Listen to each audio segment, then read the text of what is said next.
కేంద్ర ప్రభుత్వ ఉద్యోగులకు షాకింగ్ వార్త.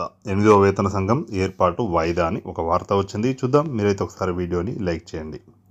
చాలా కాలంగా దేశంలోని కేంద్ర ప్రభుత్వ ఉద్యోగులతో పాటు పెన్షనర్లు ఆసక్తిగా కొత్త వేతన సంఘం ఏర్పాటు కోసం ఎదురుచూస్తున్న సంగతి తెలిసిందే. ఈ క్రమంలోనే కొన్ని రోజుల కిందట కేంద్రం నుంచి దీనిపై తీపి కబురు వచ్చింది. అయితే 8వ వేతన సంఘం ఏర్పాటు మరింత ఆలస్యంగా కానున్నట్లు తాజాగా వెల్లడైంది. దీంతో కోటి ఆశలతో ఉన్న ఉద్యోగులు ఆవేదన చెందుతున్నారు. వాస్తవానికి ఫిబ్రవరి 1 కేంద్ర ఆర్థిక మంత్రి నిర్మలా సీతారామన్ తన బడ్జెట్ సమావేశంలో 8వ వేతన సంఘం ఏర్పాటుపై ఏదైనా ప్రకటన చేస్తారని ఉద్యోగులందరూ భావించారు. కానీ ఈ అంశంపై నిర్మలమ్మ నుంచి ఒక్క మాట కూడా రాకపోవడంతో 1.20 కోట్ల మంది ఉద్యోగులు, పెన్షనర్లు నిరాశకు గురయ్యారు. కానీ దీనికి కొన్ని రోజుల ముందుగానే ప్రధాని నరేంద్ర మోడీ మాత్రం కొత్త వేతన సంఘం ఏర్పాటుకు గ్రీన్ సిగ్నల్ ఇచ్చినట్లు ప్రకటించారు.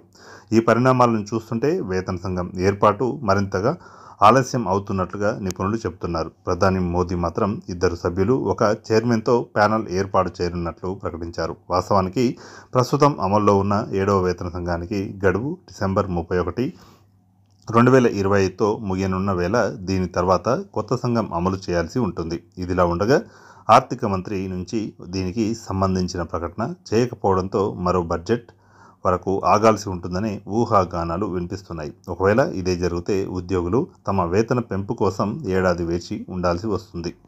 దీనికి ముందు 7వ వేతన సంఘం ఏర్పాటు సమయంలో కూడా కమిషన్ ఏర్పాటుకు చాలా సమయం పట్టింది.